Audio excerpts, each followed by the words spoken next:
नमस्कार, सौज किचनमध्ये तुम्हा सर्वांचं स्वागत आहे। आज मी बनवलेली आहे शेवग्याच्या शेंगांची रस्सा भाजी। इथे मी शेवग्याच्या शेंगा अशा कापून घेतलेल्या आहे आणि त्याची साल काढून घेतलेली आहे आणि त्याचे नंतर असे छोटे छोटे तुकडे करून घेतलेले आहे। तर ह्या साधारण 3 ते 4 शेवग्याच्या शेंगा होत्या आणि नंतर त्या स्वच्छ पाण्याने धुवून घेतल्या। आता गॅसवर कढई ठेवून कढईमध्ये मी 2 ग्लास पाणी टाकलेले आहे आणि त्याच्यामध्ये अर्धा चमचा मीठ टाकले आणि नंतर त्याच्यामध्ये धुतलेल्या शेवग्याच्या शेंगा टाकलेल्या आहे। आता याच्यामध्ये मी पाव चमचा हळद टाकली आणि 10 मिनिटांसाठी मंद आचेवर झाकण ठेवून ह्या शेंगा आपल्याला शिजवून घ्यायच्या आहे। आता मिक्सरच्या भांड्यामध्ये अर्धी वाटी शेंगदाणे घेतले, 2 चमचे तीळ आणि अर्धी वाटी खोबऱ्याचे काप घेतले, 7-8 लसणाच्या पाकळ्या आणि थोडंसं आलं घेतलेले आहे। आता याच्यामध्ये पाणी टाकून मी अशी पेस्ट बनवून घेतलेली आहे। 10 मिनिटं झालेली आहे आणि आता आपण शेवग्याच्या शेंगा ह्या शिजल्या आहेत की नाही ते चेक करूया।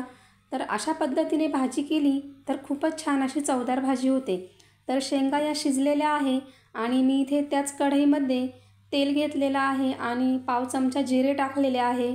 जिरे तडतडल्यावर त्याच्यामध्ये मी थोडीशी कोथिंबीर टाकलेली आहे आणि 1 टोमॅटो बारीक कापून घेतलेला आहे तो टाकलेला आहे। आता टोमॅटो मी हा काही सेकंदांसाठीच तेलामध्ये परतवला।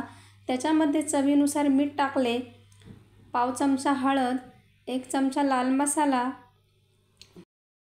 अर्धा चमचा धना पावडर आणि अर्धा चमचा जिरा पावडर टाकली आणि मसाले तेलामध्ये 1 मिनिटांसाठी परतवून घेतले आणि नंतर त्याच्यामध्ये अर्धी वाटी पाणी टाकले। आता कढईवर 2 मिनिटांसाठी मी झाकण ठेवलेले आहे आणि 2 मिनिटांनंतर बघूया मसाल्याला छान असं तेल सुटलेलं आहे। तर मसाला हा छान परतला आहे। आता याच्यामध्ये आपण मिक्सरमध्ये खोबरं, शेंगदाणे आणि तीळ याची जी पेस्ट बनवली होती ती टाकून घेऊया आणि ती देखील आपण तेलामध्ये छान अशी परतवून घेऊया।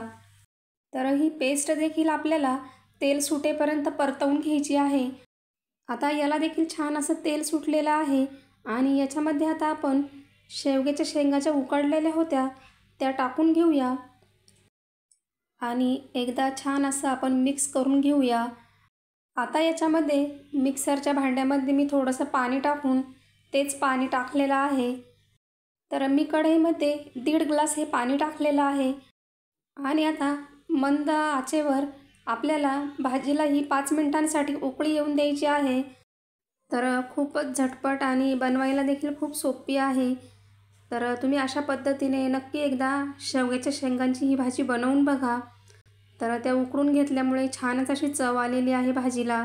5 मिनिटांनंतर गॅस बंद करायचा आणि आता आपली भाजी ही तयार आहे। तर तुम्हाला रेसिपी आवडली असेल तर लाईक करा, कमेंट करा, चॅनलला सबस्क्राईब करा।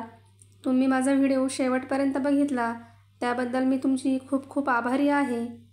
धन्यवाद।